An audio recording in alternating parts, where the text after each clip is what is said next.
আজ আমি আমার একটা মাসতুতো বোনের গল্প বলছি, যার কিছুদিন ২ বছর আগে একটা ছেলের সঙ্গে অ্যাফেয়ার হয়। ছেলেটা বাইরে থাকে। তো বাইরে থাকে বলতে ছেলেটা ব্যাঙ্গালোরে থাকে। তো ছেলেটা আইটি ডিপার্টমেন্টে কাজ করতো।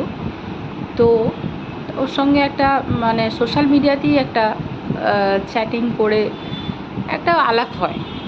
তো আলাপটা আস্তে আস্তে তো ওরা কথাবার্তা বলে তারপরে ছেলেটা মেয়েটাকে বলে, তুমি এখানে এসো।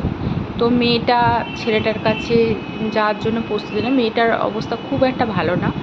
তো মেয়েটা ফ্লাইটের টিকিট কাটার মতো পয়সাও ছিল না। তখন ছেলেটা মেয়েটাকে ফ্লাইটের টিকিট কাটার পয়সাটা দেয়।